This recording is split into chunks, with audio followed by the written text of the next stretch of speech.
सर्वार्थ सिद्धि अध्याय 7 पृष्ठ नंबर 274 274 पैराग्राफ नंबर 694 अथ पंचमस्य परिग्रहस्य किं लक्षणम् इति यत् आह। अब पांचवें जो परिग्रह है उसका लक्षण कहते हैं। मूर्छा परिग्रह, मूर्छा परिग्रह, मूर्छा का नाम परिग्रह है या मूर्छा परिग्रह है।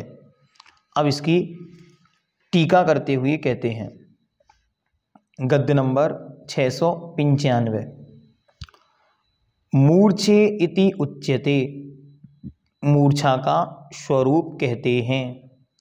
का मूर्छा, मूर्छा क्या है? बाह्य नाम, बाह्य में उपस्थित, बाह्य बाहर स्थित, गो महिष मणि मुक्ता फलादीनाम चेतन अचेतन अचेतनानाम अभ्यंतराणाम च रागादीनाम उपधीनाम संरक्षण अर्जन संस्कार आदि लक्षण अव्यावृत्तिर मूर्छा। बाह्य में गाय महिष मतलब भैंस, मणि मुक्ता फल आदि, चेतन अचेतन, और अभ्यंतर में अंतरंग में राग आदि रूप जो उपधि अर्थात उपधि है। उपधि मतलब होता है परिग्रह, उपधि मतलब होता है महत्व परिणाम, और इनके अर्जन अर्थात इनको प्राप्त करना, इनका संरक्षण अर्थात रक्षा करना, और इनके संस्कार आदि के रूप जो अव्यावृत्तिर अर्थात व्यापार है उसका नाम मूर्छा है, उसका नाम मूर्छा है। और इस मूर्छा को ही आचार्य परिग्रह कहते हैं। ननु च लोके वातादि प्रकोप विशेषस्य मूर्छेति प्रसिद्ध अस्ति तद्ग्रहणम कस्मात् न भवति। अब शंकाकार प्रश्न पूछता है कि हे भगवान, लोक में जो वात आदि शरीर में स्थित वायु का नाम वात है, उस वात आदि के प्रकोप से जो मूर्छा आती है जिसे हम कहते हैं बेहोशी, वह तो प्रसिद्ध है, यहाँ उसका ग्रहण क्यों नहीं किया? तो आचार्य कहते हैं, उत्तर देते हुए कहते हैं, सत्यम एव एतत्, यह सत्य ही है। क्यों? क्योंकि मूर्छा अयम मोह सामान्य वर्त्यते। कहते हैं यहाँ जिस मूर्छा का कथन किया जा रहा है वह सामान्य से किसका? मोह सामान्येन वर्तते, वह मोह सामान्य के कारण है। यहाँ पे मूर्छा का सामान्य अर्थ है मोह, ममत्व। जैसे पूर्व में यदि आपको याद हो तो आचार्य ने कहा था मम इदम इति लक्षणम मूर्छा या परिग्रह। परिग्रह क्या है? तो यह मेरा है, इसका जो भाव है वही परिग्रह है, उसके अलावा अन्य कोई वस्तु परिग्रह नहीं है। अब यहां पे आगे कहते हैं, सामान्य चोदनाश्च विशेषेषु अवतिष्ठन्ते इति उक्ते विशेषे व्यवस्थितः परिग्रहते परिग्रह प्रकरणात्। कहते हैं कि एक सूत्र है कि जहाँ सामान्य का कथन किया जाता है वहाँ विशेष का ग्रहण भी होता है या विशेष का ग्रहण किया जाता है। सामान्य के कथन से भी विशेष का ग्रहण किया जाता है या सामान्य के कथन में विशेष स्वयं उपस्थित रहता है। इसीलिए यहाँ पर यह प्रकरण चल रहा है परिग्रह का, इसीलिए परिग्रह प्रकरणात्, परिग्रह का प्रकरण होने से यहाँ पर जो विशेष मूर्छा है उसको ग्रहण करना, ना कि जो चक्कर आना या बेहोशी छाना रूप मूर्छा है उसे यहाँ पर ग्रहण नहीं करना। एवं अपि बाह्यस्य परिग्रहत्वं न प्राप्नोति आध्यात्मिकस्य संग्रहात्। पुनः शंका करता है कि हे भगवान, उसी प्रकार यहाँ पर बाह्य परिग्रह की चर्चा तो होगी नहीं। क्यों? क्योंकि जिस मूर्छा की आप बात कर रहे हैं वह तो आत्मिक परिणाम है, अर्थात अंतरंग का परिणाम है। तो आचार्य कहते हैं सत्यम एतत्, हाँ यह आपका कहना सत्य ही है। क्यों सत्य है? तो कहते हैं प्रधानत्वात् अभ्यंतर एव संगृहीतः, प्रधानता से तो अंतरंग में स्थित मूर्छा का ही ग्रहण करना है।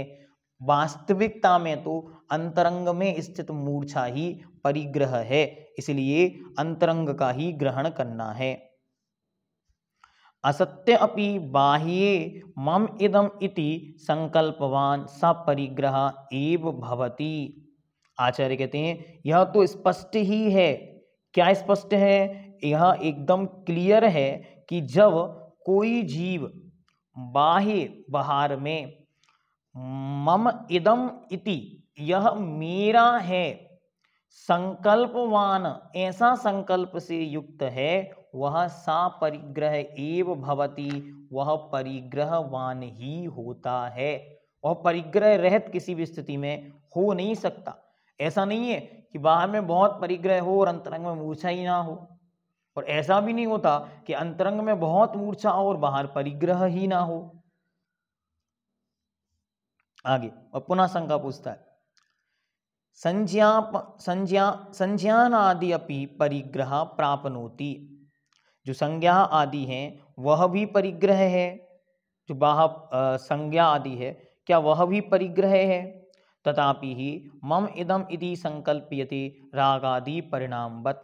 हे भगवान, कोई जीव मात्र रागादिक परिणाम के कारण यह मेरा है ऐसा भाव करता है। यदि बाह्य पदार्थ परिग्रह नहीं है तो यदि मूर्छा का कारण होने से यह मेरा है, इस प्रकार का संकल्प ही परिग्रह है, तो ज्ञानादिक भी परिग्रह ठहरेंगे। तो आचार्य कहते हैं नैष दोषा, यह कोई दोष नहीं है। क्यों दोष नहीं है? प्रमत्त योगात, क्योंकि क्रम से क्या चल रही है? प्रमत्त योगात की अनुवृत्ति चल रही है। पूर्व में आचार्य ने कह दिया था कि यहाँ जो कुछ भी कहा जाएगा वो प्रमाद के योग में है।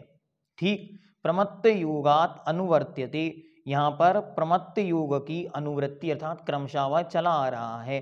ततः इसलिए ज्ञान दर्शन चारित्रवतः अप्रमत्तस्य मोह भावात न मूर्छा इति न मूर्छा अस्ति इति निष्परिग्रहत्वं सिद्धम।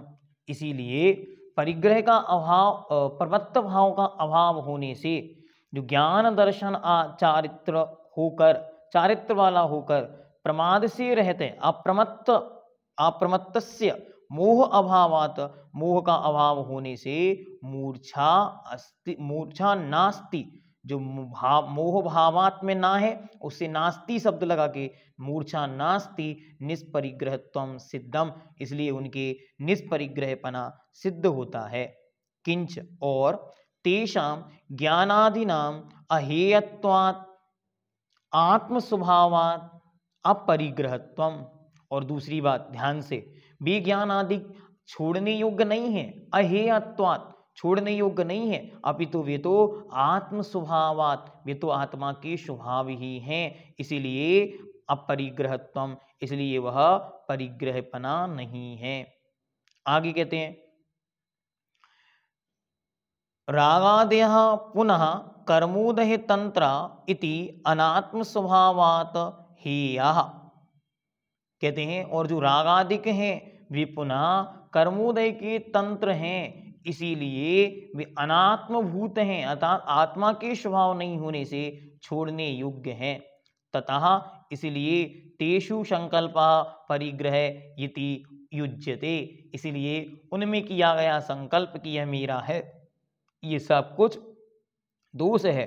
तन्मूला सर्वे दोषा, और उसका जो मूल है वह सब कुछ दोष रूप है, सो सब परिग्रह दोष रूप है। मम इदम इति ही सती संकल्पे संरक्षणादया संजायन्ते, यह मेरा है इस प्रकार अच्छी तरह संकल्प करके वह जीव उनके संरक्षण, अर्जन और उनके अन्य अन्य जो उनकी संदर्भित क्रियाएं हैं उनमें लग जाता है। अगर उसके यह मेरा है ऐसा भाव नहीं है तो फिर वह किसी भी रूप में उनसे जुड़ता नहीं है। जैसे एक बहुत अच्छा उदाहरण देते हैं, एक महिला है और वह यहाँ वहाँ कार्य करने लग रही है। कार्य करते करते उसका उपयोग गया कि अरे मेरा पुत्र कहाँ गया। उसने चारों तरफ देखा, उसका पुत्र उसे दिखाई नहीं पड़ा। जब उसे पुत्र दिखाई नहीं पड़ा तो उसने कहा क्या हुआ, अरे पुत्र कहाँ गया। इतनी में सामने से आवाज आई कि अरे यहाँ किसी बच्चे का एक्सीडेंट हो गया। वो रोती हुई भागती हुई 120 की स्पीड पर भाग रही है, वो सारा शरीर आकुल व्याकुल है, परिणाम कहाँ चढ़ गए। जहां वहां पहुंची और सामने देखती है, अरे ये तो मेरा पुत्र नहीं है। परिणाम एकदम शांत।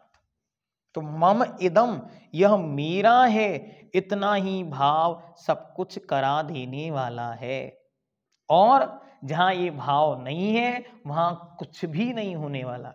तो कहते हैं तत्र चा हिंसा अवश्यम भाविनी, और वहां पर हिंसा होगी ही होगी। जहां जहां भी परिग्रह है, मूर्छा है, उसके संरक्षक आनंद की भावना है, वहां वहां नियम से क्या होगी, हिंसा होगी होगी। तदर्थम, इसके लिए अनृतम जल्पयति, और उसके लिए झूठ भी बोलता है। अब परिग्रह है तो संरक्षण आदि करना पड़ेगा, सो झूठ भी बोलेगा। चौर्यम व आचरति, और चोरी भी करता है। मिथुनी च कर्मणि प्रतीयते प्रयतते, और उसके लिए मिथुन कर्म भी प्रयत्न पूर्वक करता है। तत्प्रभवा नारकादिषु दुख प्रकार, और उसके कारण नरक आदि में जितने दुख भोगने पड़ते हैं उतने दुख उत्पन्न करता है।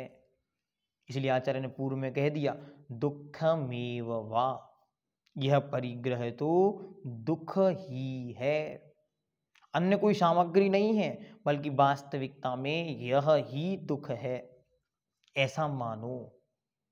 क्यों, इनको सेवने से नरक आदि में जितने दुख हैं वे सब इससे तत्प्रभाव, उसके प्रभाव से ही उत्पन्न होते हैं। तत्प्रभाव उत्पन्न करने वाला क्या है, यह परिग्रह आदि जो 5 पाप ऊपर कहे, यही ही उनको उत्पन्न करने वाले हैं।